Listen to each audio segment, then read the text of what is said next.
Saudi Arabia bars airspace for any military action against Iran. What it means legally, politically, and regionally. Welcome to the channel. I am Noor Fatima, independent legal and geopolitical analyst with a focus on the Middle East and international security frameworks. Today, we are unpacking a major development in the Gulf, Saudi Arabia's formal declaration that it will not allow its airspace to be used for military action against Iran. Earlier this week, Saudi Crown Prince Mohammed bin Salman spoke by phone with Iranian President Masoud Pezeshkian, publicly stating Riyadh's position. He stated that Riyadh will not permit the use of Saudi airspace or territory for any military actions against the Islamic Republic of Iran. This followed a similar announcement by the United Arab Emirates, declaring none of its airspace or waters would be used for hostile operations. Both statements come amid escalating regional tension, tied to threats of possible military action and references to a U.S. armada.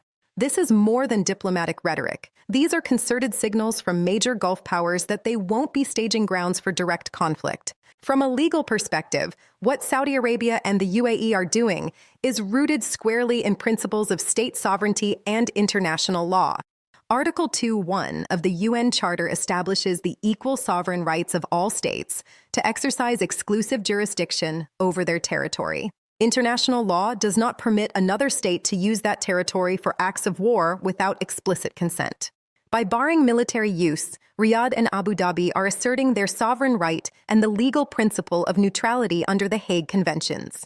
This is consistent with Article 2.3, which obligates all UN members to settle disputes by peaceful means and avoid the threat of force. Legally, these declarations complicate military planning, as logistical support through Gulf airspace is often essential for such operations.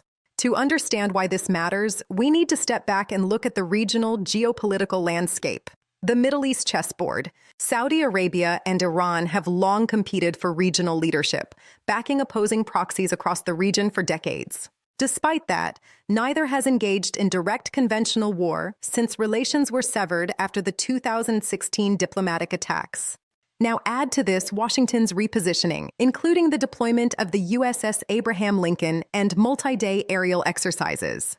Yet both Saudi and the UAE, historically close U.S. partners, have rejected being drawn into direct military escalation. This rejection speaks to long-term strategic calculations about regional stability, energy markets, and investment climates. If Saudi Arabia and the UAE won't permit operations, it doesn't eliminate options for Washington, but it dramatically complicates them. Logistics, refueling, and rapid deployment become far more difficult without access to nearby Gulf bases and airspace. There is also the matter of non-state actors, which could escalate a localized conflict into a wider region-wide confrontation. What are the future scenarios? 1. De-escalation through diplomacy. 2. Limited strikes without cooperation. 3. Full military confrontation. Looking at UN frameworks, any use of force must meet strict criteria, self-defense under Article 51 or Security Council authorization. In summary, Saudi Arabia's declaration is a sovereign assertion of neutrality and a call for peace. It reflects a deep calculation, balancing U.S. partnership with regional stability and economic interests. This could be a defining point where Gulf states push back against becoming involuntary participants in great power crises. If you found this helpful, please like, subscribe, and share. I'm Noor Fatima, and I'll see you in the next update.